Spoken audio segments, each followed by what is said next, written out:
Hello दोस्तों, welcome to PW only IAS. Date है आज की 22 अप्रैल 2023 एंड आप सभी का स्वागत है आज के प्रीलिम बूस्टर न्यूज़ डिस्कशन के अंदर। देखो, मैंने कुछ दिन पहले आपसे डिस्कस किया था ना कि आने वाले डेज के अंदर 24 अप्रैल को जैसे पंचायती राज डे होता है। बिल्कुल ठीक है, ठीक है। तो आप में से बट किसी और स्टूडेंट ने मुझे ये भी बताया कि साथ ही साथ सर 24 अप्रैल 2023 को एक्चुअल में 50 साल होने वाले हैं। किस चीज़ के 50 साल? केशवानंद भारती केस के, ठीक है ना। एक्चुअल में आप सभी जानते हो 24 अप्रैल 1973 को, ठीक है, इसका जजमेंट हमें देखने को मिला था। और इंडिया का शायद one of the most important cases की तरह इसको माना जाता है, जिसके बाद बेसिक स्ट्रक्चर डॉक्ट्रिन हमने देखा, ठीक है, उसके एवोल्यूशन ओवर द ईयर्स देखी। तो देखो, इस तरह के कई बार ना चीज़ें इंपॉर्टेंट हो जाती हैं एग्जाम के लिए। तो आने वाले प्रीलिम्स के लिए, चाहे आपके पंचायती राज सिस्टम हो गया या फिर केशवानंद भारती केस हो गया, ये सारी चीज़ें डेफिनेटली आप सभी के लिए इंपॉर्टेंट है। तो इनको बहुत बहुत ध्यान से पढ़िएगा। मैं भी आने वाले लेक्चर्स के अंदर आपके साथ इनको डिस्कस करता रहूंगा। साथ में कुछ लोगों ने ये भी बोला कि सर 25 अप्रैल को तो मेरा बर्थडे है या 27 अप्रैल को बर्थडे है। तो बिल्कुल उन सभी को भी देखो, बहुत इंपॉर्टेंट डेज है आप सभी के लिए भी, ठीक है, तो उनको भी हैप्पी बर्थडे, राइट। तो देखो, आज की ये न्यूज़पेपर है, ठीक है, बहुत इंपॉर्टेंट कुछ न्यूज़ हैं, जैसे फॉर एग्जांपल सीबीआई। कल मैंने आपको होमवर्क भी दिया था सीबीआई के बारे में। तो डेफिनेटली देखो, सीबीआई हो गया, ईडी हो गया, ये बार बार न्यूज़ में आ रहे हैं। तो इनको एक बार क्विकली हम समझ लेते हैं कि आखिर ये हैं क्या। देखो, जैसे कल होमवर्क दिया था, काफी लोगों ने किया आप में से। तो एक बार पहले मैं आपको सीबीआई के बारे में बता देता हूँ, सेंट्रल ब्यूरो ऑफ इन्वेस्टिगेशन। देखो, इसको सेटअप किया गया था 1963 के अंतर्गत। और ध्यान रखना, एक रेजोल्यूशन के थ्रू किया गया था। रेजोल्यूशन किसके द्वारा? जो मिनिस्ट्री ऑफ होम अफेयर्स है ना, उनके द्वारा एक रेजोल्यूशन पास किया, रेजोल्यूशन था, उसके रेजोल्यूशन के थ्रू इसको फॉर्म किया गया। ध्यान रखना एक बात, कि ये कोई स्टैट्यूटरी बॉडी नहीं है। Very very important point. कोई आपसे एग्जाम में पूछे कि ये एक स्टैट्यूटरी बॉडी है, तो आपने बोल देना नहीं, ये एक स्टैट्यूटरी बॉडी नहीं है। ये अपनी जो पावर्स है ना, वो DSPE act, Delhi special powers act के through, I think, sorry, Delhi special police act के थ्रू, उसके थ्रू कहीं ना कहीं ये आती है, 1946 का जो एक्ट है। पर ध्यान रखिएगा कि ये एक स्टैट्यूटरी बॉडी नहीं है, बस पावर्स वहां से आती है। तो ये चीजें आपको अच्छे से पता होनी चाहिए। I think Delhi special police establishment act है, ठीक है। आई एम सॉरी अगर मैंने कुछ और बोला पहले, तो ये ध्यान में रख लीजिएगा, ठीक है। सारी बातें समझ आ गई। पर कौन सी मिनिस्ट्री के अंतर्गत अभी काम करती है? देखो, ये वर्क करती है डीओपीटी, है ना, department of personal and training, जो आता है ministry of personnel, public grievances and pensions, इसके अंतर्गत आता है। तो ये बात भी आपको ध्यान में रखनी पड़ेगी। बहुत सारे लोगों ने कमेंट्स में मिनिस्ट्री ऑफ होम अफेयर्स लिख दिया, तो वो बात गलत है। सीबीआई आज के टाइम पर कौन से उसके एडमिनिस्ट्रेटिव कंट्रोल के अंतर्गत है? तो आपको ये बात ध्यान में रखनी है कि ministry of personal, public grants and pension के अंतर्गत है। एक ना संथनम कमेटी आई थी अराउंड, आई थिंक 1962 1963 की बात है, ठीक है ना। उस टाइम पर उन्होंने रिकमेंडेशन दिया। फिर हमारे यहाँ पे सीबीआई का फॉर्मेशन हमें यहाँ पे देखने को मिल जाता है। और जो भी देखो इन्वेस्टिगेशन करनी होती है, वो सेंट्रल गवर्नमेंट की जो इन्वेस्टिगेशन एजेंसी है, वो सीबीआई उसकी सबसे प्राइम एजेंसी है, ठीक है। यूपीएससी ने भी मेंस के अंदर आई थिंक पिछले साल या उससे पिछले साल क्वेश्चन पूछा था इसके रिगार्डिंग ही। तो काफी कुछ इंपॉर्टेंट यहाँ पे सीबीआई के रिगार्डिंग होता रहता है। तो ये सीबीआई के रिगार्डिंग कुछ इंपॉर्टेंट फैक्ट्स है जो हमें पता होने ही चाहिए। आगे समझ में बात? ठीक है, बहुत बढ़िया। अब देखो, दूसरा हमारा टॉपिक था ईडी, एनफोर्समेंट डायरेक्टरेट। देखो, ये भी आप ना पढ़ते ही रहते हो कि इसके ऊपर ईडी ने रेड कर दी, ये सारी चीजें, है ना, पढ़ते रहते हो। तो पहली बात तो ये समझो कि कहाँ पर ये वर्क करती है। तो जो हमारा डिपार्टमेंट ऑफ रेवेन्यू है ना, मिनिस्ट्री ऑफ फाइनेंस के अंतर्गत, ठीक है, आप सभी जानते हो 6 डिपार्टमेंट देखने को मिलते हैं। उसमें से मिनिस्ट्री ऑफ फाइनेंस का जो डिपार्टमेंट ऑफ रेवेन्यू है, उसके अंतर्गत काम करती है। ये फाइनेंशियल इन्वेस्टिगेशन की तरह काम करती है, ठीक है ना। जैसे सीबीआई का देखा ना, इन्वेस्टिगेटिव एजेंसी है सेंट्रल गवर्नमेंट की, उसी तरह से फाइनेंशियल इन्वेस्टिगेशन एजेंसी वो है ईडी, इन्फोर्समेंट डायरेक्टरेट। अब इसका फॉर्मेशन देखो, पहले कुछ अलग तरह से हुआ था, बाद में इसमें चेंजेस आए हैं, ठीक है। वो हमें चेंजेस जानने की ज़्यादा जरूरत नहीं है, हमें आज का ही कॉन्टेक्स्ट ज़्यादा देखना था। तो 1956-57 में इसका फॉर्मेशन देखने को मिलता है। और जैसे एक्ट हो गया ना आपका, फीमा एक्ट हो गया, फॉरेन एक्सचेंज मैनेजमेंट एक्ट हो गया, या फिर आपका PMLA, very very important act, prevention of money laundering act. तो इस तरह के एक्ट जो हैं वो इन्फोर्समेंट डायरेक्टरेट के, इनको मतलब इन्फोर्स करने में इनकी वर्क करता है, राइट। तो ये हो गया ईडी और सीबीआई के बारे में। आई होप आप समझ गए होंगे, कोई एग्जाम में कल को क्वेश्चन आए तो अच्छे से कर लेना, ठीक है। अब आने वाले मंडे के लिए आपके लिए क्या होमवर्क है? वाईकॉम सत्याग्रह। देखो, मैं ना आज कोई आपको प्रीवियस ईयर क्वेश्चन का कोई होमवर्क नहीं दे रहा। रीजन यही है कि मैं चाहता हूँ आप इस पर्टिकुलर सत्याग्रह को अच्छे से पढ़ो। देखो, आखिरी का नियरली 1 महीना है, ठीक है, 1 महीना और अराउंड 5 दिन है नियरली आपके प्रीलिम्स के लिए। तो मॉडर्न हिस्ट्री अच्छे से रिवाइज कर लेना, क्योंकि बहुत सारे क्वेश्चन देखने को मिल जाते हैं। स्पेशली देखो 1905 से लेकर 1947 का जो टाइम है ना, ये बहुत इंपॉर्टेंट है। मेजॉरिटी ऑफ द क्वेश्चन आपको यहाँ से देखने को मिलेंगे। तो इस पर्टिकुलर टाइम को आप अच्छे से रिवाइज कर लेना ओवर द वीकेंड। आपका संडे है तो कल कोई लेक्चर नहीं आएगा ऑब्वियसली प्रीलिम बूस्टर का, तो वाइकॉम सत्याग्रह भी अच्छे से पढ़ना, और इसको भी, और इसके रिगार्डिंग कुछ इंपॉर्टेंट फैक्ट्स मुझे नीचे कमेंट्स में बताना, फिर मंडे में आपको ये रिगार्डिंग ये वाइकॉम सत्याग्रह डिस्कस कर लूंगा। ठीक है जी, अगले टॉपिक की तरफ बढ़ते हैं, दैट इज माँ कामाख्या कॉरिडोर। देखो आप सभी जानते हो, यहाँ पे लोकेशन देखो ये कामाख्या कॉरिडोर की, तो आपको देखने को मिलेगा कि हाँ ये असम में हमें देखने को मिलता है। कौन सा? कामाख्या टेम्पल। तो अभी प्रधानमंत्री जी ने क्या किया है, असम का जो कामाख्या कॉरिडोर इनिशिएटिव है ना, इसकी एक तरह से प्रशंसा करी है बहुत ज़्यादा, इसकी सराहना करी है बहुत ज़्यादा। तो हमें इसका टेम्पल की लोकेशन जो हम जानते हैं गुवाहाटी में जो नीलांचल हिल्स है, वहाँ पर हमें ये कामाख्या मंदिर देखने को मिल जाएगा। ब्रह्मपुत्रा का जो सदर्न बैंक है वहां पर हमें देखने को ये मिल जाता है। ये एक तरह का सबसे ओल्डेस्ट और मतलब सबसे ओल्डेस्ट टेम्पल्स में से एक है तांत्रिक प्रैक्टिसेस का, और बहुत ही माना परमाना ये हम पे हमें देखने को मंदिर मिल जाता है। अभी देखो थोड़े से इसकी अगर हम माइथोलॉजी के अंदर जाए ना, तो जो एंशियंट डीमन किंग थे उस टाइम के, नरक असुर, ठीक है ना, एक तरह का जो राक्षस होते हैं वो थे, उन्होंने ये टेम्पल बिल्ड किया था माँ कामाख्या जी के ओनर के अंदर। ठीक है जी, फिर उसको बाद में रीबिल्ड किया गया अंडर द पैटर्न ऑफ नर नारायण, जो कि लास्ट रूलर थे कमाटा किंगडम के। तो जो आज के टाइम पर हमें असम, बांग्लादेश और वेस्ट बंगाल है, वहां पर इनका किंगडम हुआ करता था। तो ये कुछ माँ कामाख्या कॉरिडोर के बारे में आपको पता होना चाहिए। देखो इसी तरह के कुछ और सिमिलर कॉरिडोर्स भी हमारे देश में चल रहे हैं, जैसे for example Kashi Vishwanath corridor. ठीक है ना, आप सभी जानते हो इसके बारे में। तो काशी विश्वनाथ की तो हिस्ट्री बहुत ही ज्यादा इंटरेस्टिंग है। ठीक है, तो जो हमारे काशी विश्वनाथ टेम्पल था उसका एक तरह से मेकओवर यहाँ पे किया जा रहा है। देखो पहली बार ऐसा हो रहा है पिछले लाइक 250 सालों में कि जैसे पिछली बार क्या हुआ था 1780 में, जो मराठा क्वीन थी अहिल्याबाई होलकर, ठीक है, जो इंदौर की, आप सभी जानते होंगे, बहुत ही फेमस टीवी सीरीज भी, टीवी पे भी शोज आते हैं इनके ऊपर।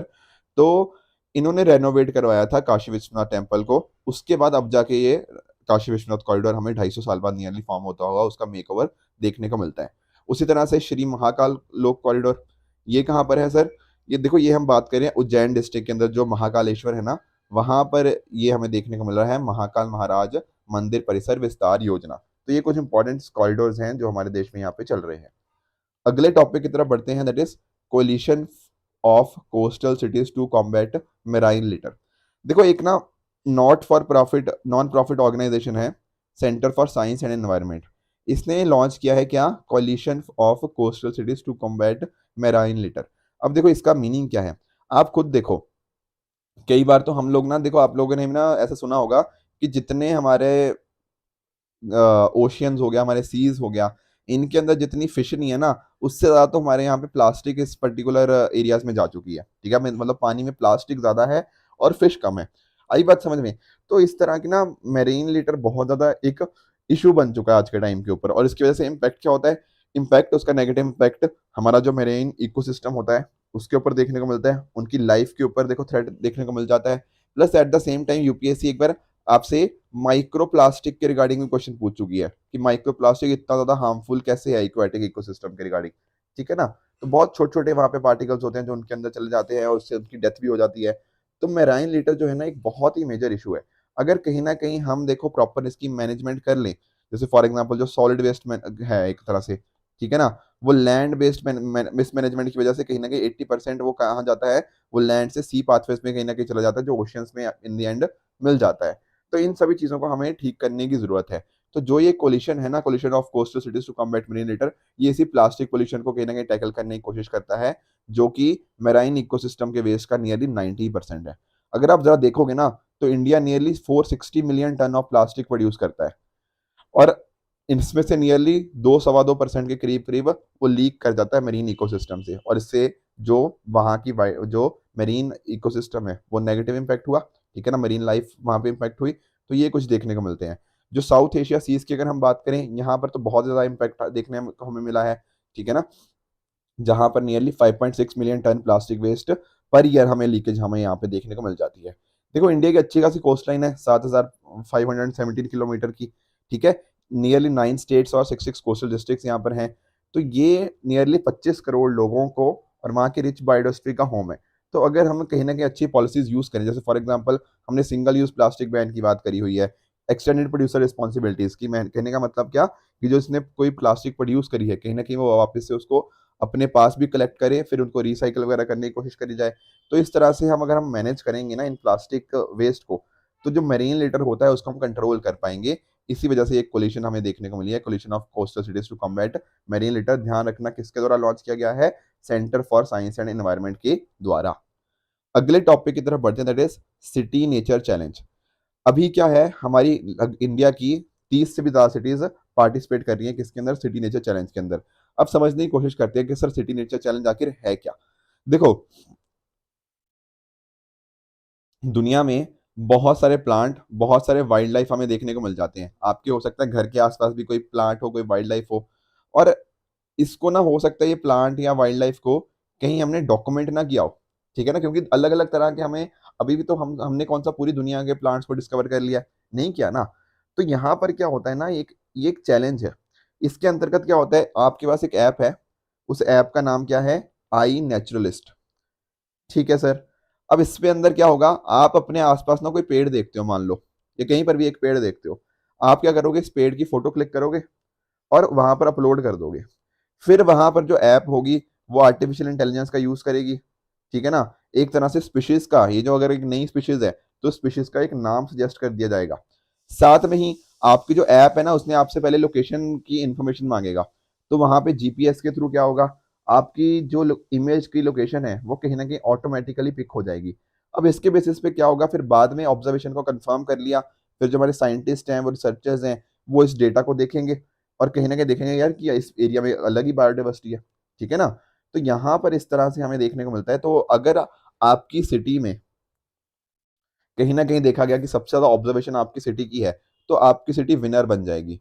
इसीलिए इसका नाम है क्या, सिटी नेचर चैलेंज। आई बात समझ में, तो ये सारा प्रोसेस था, आपको प्रोसेस से बहुत ज्यादा ध्यान में नहीं रखना, मैंने समझाने के लिए आपको समझा दिया। तो है क्या, एक तरह से अब इसको पढ़ लेते हैं, एक तरह का इंटरनेशनल एफर्ट है जो कहीं ना कहीं हमें नए प्लांट्स, वाइल्ड लाइफ ढूंढने में हेल्प करता है ग्लोब के क्रॉस, और उनको डॉक्यूमेंट करने में हमारी हेल्प करता है। इसको पहली बार ऑर्गेनाइज करवाया गया था यूएसए के द्वारा, ठीक है, बाय नेचुरल हिस्ट्री म्यूजियम, जो कि लॉस एंजल्स कहाँ कहाँ का है, एंड सैन फ्रांसिस्को का कैलिफोर्निया एकेडमी ऑफ साइंस। अभी क्या है, देखो जो इंडिया की तरफ से अगर आप नोटिस करो, तो जैसे बॉम्बे नेचुरल है हिस्ट्री सोसाइटी बहुत इंपॉर्टेंट है, उसी तरह से world wild life, WWF for nature India, natural school हो गया, इन्होंने पार्टनर किया है ये इवेंट को लीड करने के लिए in various cities like Bangalore, Mumbai, Hyderabad, Delhi. इस तरह से 30 से भी ज्यादा सिटीज हमें यहाँ पे देखने को मिल जाएंगी। प्रोसेस क्या है वो हमने अच्छे से समझ लिया, इसको देखो पढ़ लेना। मतलब मैं इसलिए नहीं पढ़ा रहा क्योंकि मैंने आपको बता दिया कि कैसे कैसे साइंटिस्ट आएंगे, रिसर्चर्स आएंगे, कैसे कोई विनर आएगा, कैसे एआई का यूज हो रहा है, कैसे जीपीएस का यूज हो रहा है, और आप आई नेचुरलिस्ट ऐप के थ्रू ये चीज कर सकते हो। तो इस तरह से ये चीज वर्क करती है। एक ना बॉम्बे नेचुरल हिस्ट्री सोसाइटी के रिगार्डिंग यूपीएससी ने कई साल पहले क्वेश्चन पूछा था, तो थोड़ा सा इसको भी समझ लेते हैं। जो बॉम्बे नेचुरल हिस्ट्री सोसाइटी है वो एक pan India wildlife research organisation है, जिसका फॉर्मेशन मतलब जो कि नेचर कंजर्वेशन को प्रमोट करी है सिंस 1883। तो काफी पुरानी ऑर्गेनाइजेशन हमें देखने को मिल जाती है। तो साइंस बेस्ड रिसर्च हो गया, एजुकेशन हो गया, पब्लिकेशंस के थ्रू कहीं ना कहीं नेचर के रिगार्डिंग ये अवेयरनेस क्रिएट करने में हमारी हेल्प करती है। तो ये हो गया हमारा सिटी नेचर चैलेंज। अगले टॉपिक की तरफ बढ़ते हैं, that is a help, accredited agent for health and extension of livestock production. देखो कल याद करो, मैंने आपको सेल्फ हेल्प ग्रुप्स के बारे में काफी डिटेल में समझाया था कि क्या होते हैं, कैसे काम करते हैं, वो सारी चीजें। अब एक बात नोटिस करो, होता क्या है ना, मान लो कि गांव में लाइफ स्टॉक हमें देखने को मिलता है, बिल्कुल ठीक है ना, और गांव में हमें वेटरनरी डॉक्टर्स भी देखने को मिल जाते हैं। अगर एक गांव में नहीं है तो हो सकता है दो चार गांव में मिला के एक वेटरनरी डॉक्टर हो वहां पे। पर इनके बीच में ना कई बार कुछ गैप्स देखने को मिल जाते हैं, ठीक है। हर बार थोड़ी पॉसिबल है कि कहीं ना कहीं हम लाइफ स्टॉक को उतनी जल्दी कहीं ना कहीं हम वहां पे ले जाएं, ठीक है, वेटरनरी डॉक्टर्स के पास ले जाएं, वेटरनरी इंस्टीट्यूशन के पास ले जाएं, ठीक है। तो कुछ अभी बीच के प्रोसेस में ना कुछ गैप्स हमें देखने को मिल जाते हैं। अगर खुद सोचो, अगर मान लो एक जो सेल्फ हेल्प ग्रुप्स की महिला है, ठीक है ना, वो क्या करें, वो रूरल लाइवलीहुड में जो मिशन है उसके अंतर्गत अगर वो कहीं ना कहीं रजिस्टर्ड है, उसके अंतर्गत ये क्या करें, ये जो गैप है इसको फिल करने की कोशिश करें। अब आप लोग सोच रहे होंगे सर ये गैप को कैसे फिल करेंगे। देखो, ये जो सेल्फ हेल्प ग्रुप्स के मेंबर्स है ना, इनको बोलेंगे क्या हम, ए हेल्प। ये क्या करेंगे, ये जैसे फॉर एग्जाम्पल कल को कुछ बीमारी आ जाती है, कोई इन्फेक्शियस डिजीज है, उसको प्रिवेंट करने के अंतर्गत ये काम कर सकते हैं, नहीं काम काम कर सकते, बिल्कुल। इनको टीका वगैरह लगाने के अंदर ये काम कर सकते हैं, बिल्कुल। तो इस तरह से क्या है कि बहुत सारी चीजों के अंदर इनको एनिमल मतलब एनिमल की इंश्योरेंस भी होती है जैसे उसके अंदर हो गया, या फिर एनिमल्स की टैगिंग करने के अंदर, ये अलग अलग कामों के अंदर ये सेल्फ हेल्प ग्रुप्स के जो मेंबर्स हैं वो कंट्रीब्यूट कर सकते हैं।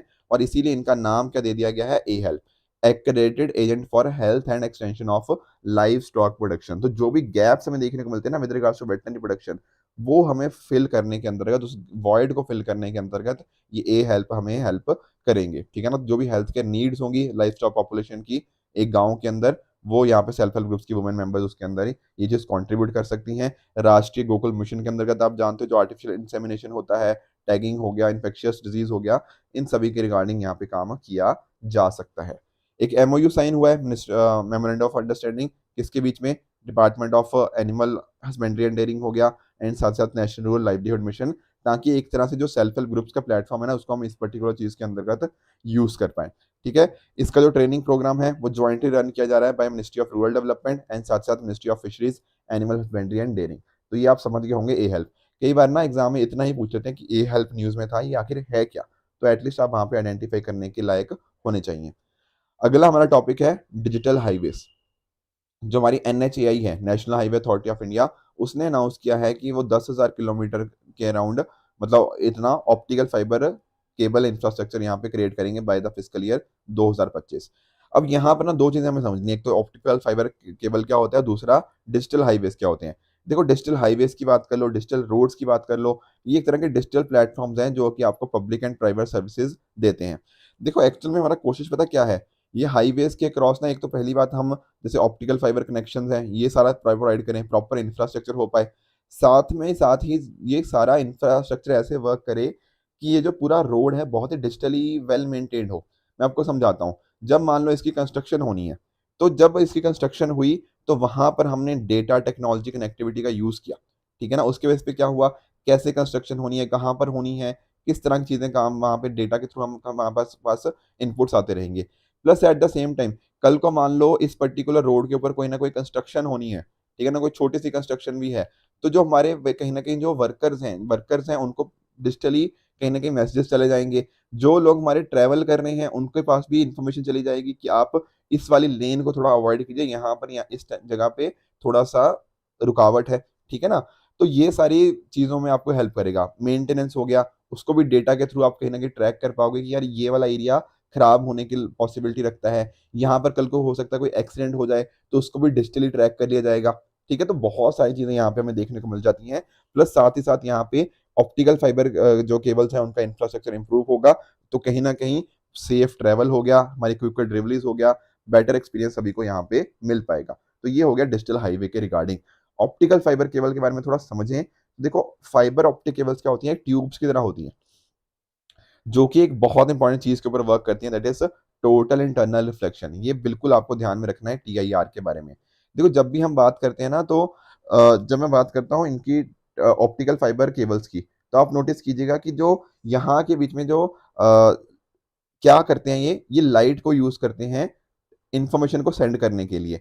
अब जो नॉर्मल रेगुलर वायर्स का हम यूज करते हैं जिनके थ्रू इलेक्ट्रिसिटी जाती है वो बहुत स्लो जाती है, पर यहाँ पर ऑप्टिकल फाइबर केबल्स के थ्रू क्या होता है, मेटल वायर्स को हम यूज करते हैं एंड वो काफी तेजी से सिग्नल्स को ट्रेवल करवाते हैं और वहाँ डैमेज भी बिल्कुल कम होता है। ये टीआईआर का मतलब ये है कि देखो इस तरह से ये चीज वर्क करती है।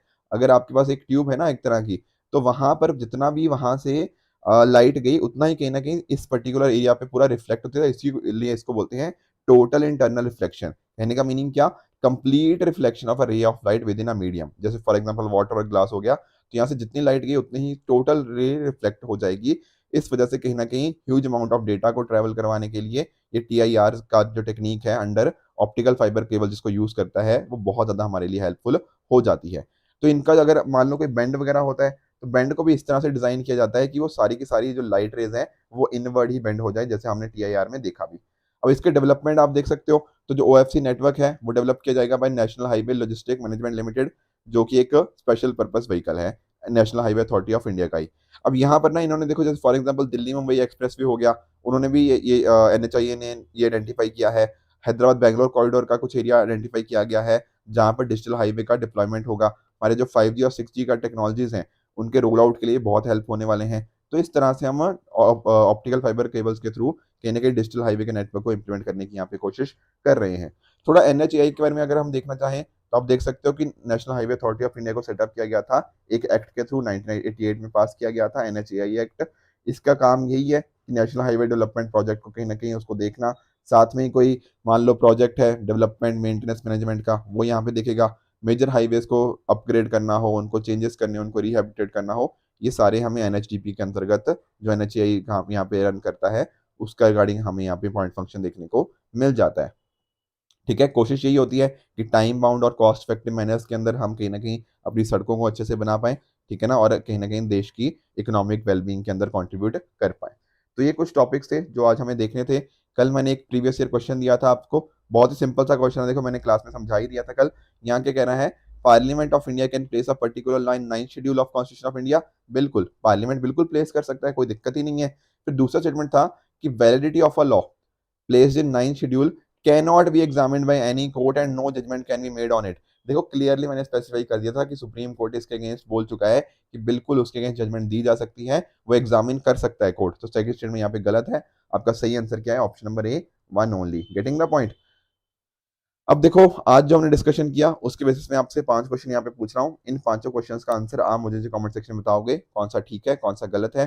कल जो मैंने आपको 5 क्वेश्चन दिए थे उनका क्विकली मैं आपको एक बार आंसर बता देता हूँ। पहला है वीट। क्या वीट एक राबी क्रॉप है जो कि अक्टूबर से दिसंबर के टाइम में सो की जाती है? बिल्कुल ट्रू है, ठीक है, कल हमने वीट का पूरा प्रोसेस समझा था।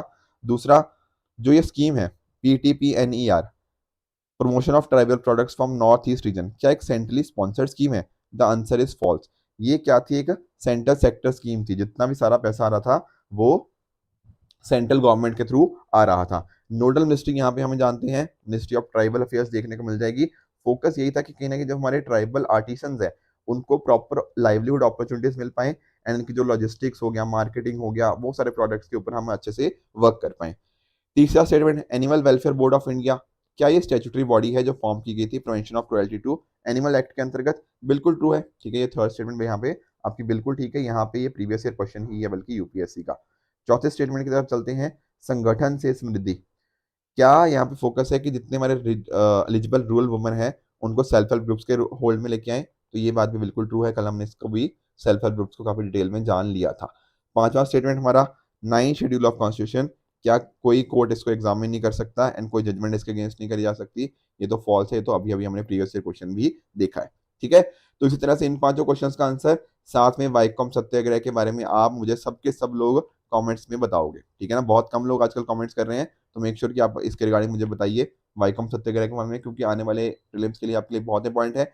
At the same time weekend पर आप कोशिश कीजिएगा, अगर आपका कोई और प्लान नहीं है तो मॉडर्न इंडियन हिस्ट्री को थोड़ा रिवाइज कीजिए 1905 से 1947 को, तो डेफिनेटली अच्छे से रिवाइज कीजिए, क्योंकि मेजॉरिटी ऑफ द क्वेश्चन यहाँ से हमें देखने को मिल जाते हैं, ठीक है फ्रेंड्स। तो ये थी आज की डिस्कशन। अगर आपको इस लेक्चर की PDF चाहिए, आप हमारे Telegram channel only S nothing else पे जाके इसकी PDF एक्सेस कर सकते हो एंड अपनी प्रेपरेशन को और भी बेहतर बना सकते हो। आई होप आपको आज का सेशन बहुत अच्छे से समझ आया होगा। इसी तरह से आप भी अपने एंड पे हार्ड वर्क करते रहिए। Goodbye and good luck.